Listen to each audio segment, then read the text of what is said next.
Hi,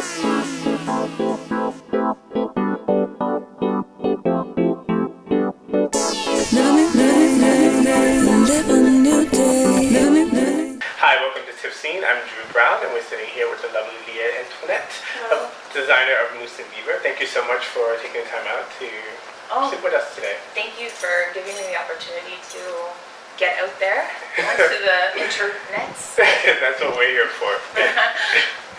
Tell us a little bit about what inspired you to get into fashion.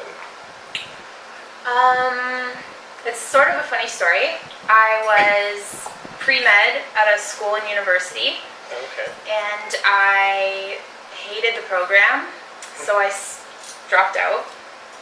And I took a year off, and I found a school randomly in San Francisco, and on a whim, I applied, got in, and from then on it was just, I guess, love at first sight. It was the only thing I could focus on for more than 15 minutes, so it's what I do now. Gotcha. Okay, and all designers have this woman that they kind of design for. Who is the Moose and Beaver woman? That's a good question. I think she's sort of the girl or woman who's not looking to sort of pinpoint her style into one specific area. I think she's somebody who's looking to shake things up a little bit, just looking for something interesting, something comfortable, something that doesn't necessarily, she's sexy, but she's not exposed. She's just very comfortable with herself and confident with herself, and doesn't feel the need to take on a certain persona. Gotcha. Yeah. And where did Moose and Beaver, how did you come up with the name? My best friend and I were in a pub in London, England, and there's a Canadian pub there called the Maple Leaf, and it was quite a few rounds into the evening, and I was like, this is such a stupid name for a bar. It should be, Moose and Beaver, and ha ha ha. And then slowly the name just became mine, and every time I told somebody about it, there was this little giggle about the name, Moose and Beaver, and I was like, I didn't get it for a long time, but it just latched itself onto the collection, so I was like, okay, that's it now. Gotcha. And so what was the inspiration behind your last collection? I know you've also been busy with spring, but what's been for fall? For fall, there's a artist named Cornelia Parker, and she's an English artist, and what she does is she specializes in installation pieces. There's one at the De Young Museum in San Francisco where I went to school, and this is where I found she had taken pieces of a burnt out church that had been burnt down by arsonists in Texas, and I fell in love with the texture. And being a textile knitwear designer, that's what I gravitate to. If there's something interesting going on in the textures, that's what I want to take back into the fabric. And so that's really what you're seeing here in the collection.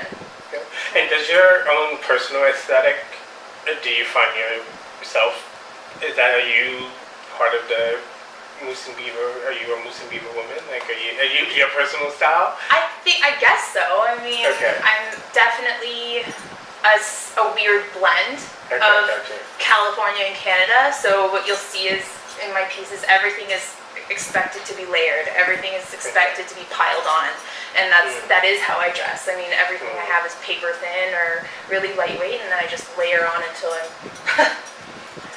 thicker. Some of the differences in terms of the fashion scene in London, or even in terms of, and compared to here, do you find the support that you do here, in those places, or? I find, if I can be totally honest, Toronto is very, very shut off. It's very rival-based. I find a lot of designers were not friendly to me when I got here, especially when they found out that I had come from London and San Francisco as a past work experience. In London, in Europe as a whole, they really love the fashion industry because it was one things that kept their economies floating during the recession. And I know in Italy you get tons of support from the government, tons of support from your peers. Everybody's there hoping to help you out. And I find here, actually I just found out it was really upsetting.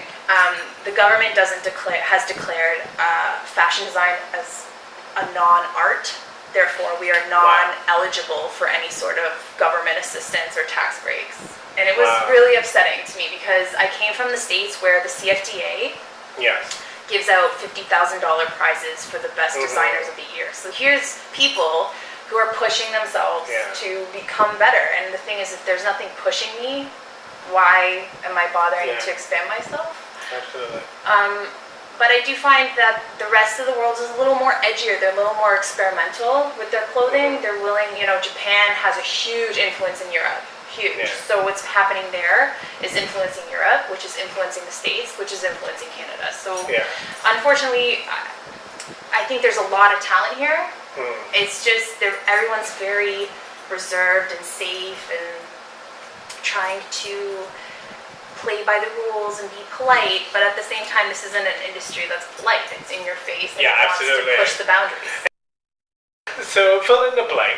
So to unwind after your collections, dealing with all the stress and all that other stuff, how do you unwind after a collection? After a collection or dealing with the fashion, I like to drink a lot.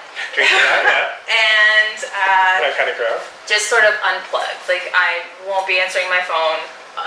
If you want to contact me, you got to knock on my door because for 48 hours I am probably not even aware of what I'm doing.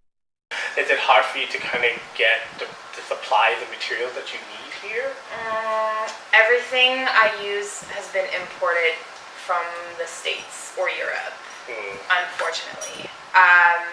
That's not true. I got my knitting bed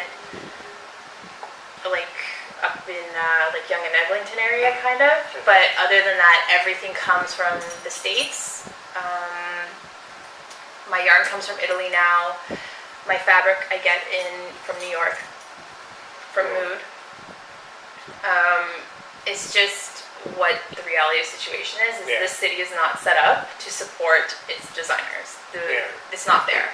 And it's a shame because there's beautiful fabric stores, but there's just not. You're paying ridiculous prices for stuff here. Sorry to say this, but you are getting absolutely taken advantage of. That's been a common thing that a lot of designers have mentioned. Yeah, it's cheaper for me to fly to New York for a weekend, buy fabric and notions, and fly back to Toronto than it is for me to waste my time to find all my stuff here. The situation is that fashion doesn't have to be weird all the time. Yeah, it can be interesting and comfortable. It's not Rick Owens everything. It's there's stuff that you can wear that is beautiful and is comfortable and is interesting. Absolutely. So that was kind of what I set out to do. Yeah. And you've done it. Thank you. So what motivates you to stay in this crazy world of fashion, dealing with all the stuff that we've been talking about? What motivates you to kind of do it? Is it the drinking? I don't know. I think it's I have this adrenaline junkie issue where talk to any designer, they have an adrenaline problem. Yeah. And you have to love it. You have to love. My friends and I call it the fear, and it's the fear of not finishing your collection. It's the fear of being kicked out of your apartment because you can't pay rent. It's the fear of no one liking your stuff. And the thing is it's a rush. I don't even care about the fashion show. The fashion show's over in 10 seconds. It's the rush of the collection being done before the photo shoot and staying up 18 hours a day. And absolutely. That's why I do it. Because I love it. Yeah. So we're gonna have a little bit of fun. What would be your theme song and why? For right now, I guess mine changes. Okay. For a while, it was "Let the River Run" by Carly Simon. Okay. Yeah, that's the song I belt out in my car. Yes. And then for a while, it was "Don't Rain on My Parade" by Barbra Streisand. I know. Oh, wow. I have such a bad. I can't help myself. So you like these big belting songs. Belting songs to let out all the frustration. I guess lately it's Big Spender. I don't know.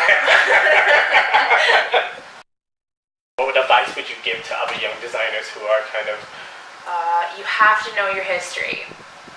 You should know your history of fashion. You should know what they were wearing in the 1800s. You should know what a bustle is. You should know what undergarments were being worn. You should understand why things cost the way they are, the importance of Lesage embroidery school. Like, you have to know these things, because I think there's a lot of designers coming out. And I mean, my generation is like this. I mean, come on, everything's here, ready to go. You don't have to think about it. Everything's pretty much been done. All the big art movements have kind of come and gone. For, I'm sure in 20 years, somebody will be like, oh man, did you know, I don't know, Banksy or whatever, right? Like, that's sort of our situation. But you should know that Saint Laurent used to be Yves Saint Laurent. You should know that. My leather driving coat, and it's nubuck leather, hand quilted, with an alpaca lining. He asks you what a snood is, it's a circular scarf. That's the people are like, what? I don't know what that is. It's a circular scarf with a nubuck leather panel. And this is one of my favorite pieces. Like, this is something I would wear 100 times over. It says beaver, or you can have one that says moose, depending on how you feel. And they're all randomly cut, so you can get all different. They all come out differently. Leather bodice shift dress with its merino wool blended melange with like a bright blue, and then this is like really nice, beautiful, soft, buttery leather. It's reclaimed fur. So with all my collections, it was inadvertent, but I did try to find reclaimed pieces, especially for coats. All my stuff is available online at mooseandbeaver.com. It's an online shop, so you can find my fall stuff right now, and then as of, I don't even know when it's coming out, but spring is coming on along soon too. But fall right now, so get excited. It's really great stuff. Well, great. Thank you so much, Leah, for really taking the time out to do this, and we really appreciate it. And you know, with each designer, they give a different perspective. So, and you didn't disappoint. Great. So thanks. I really appreciate you. Really appreciate you doing it. Well, thank you so much for the opportunity. Thank you.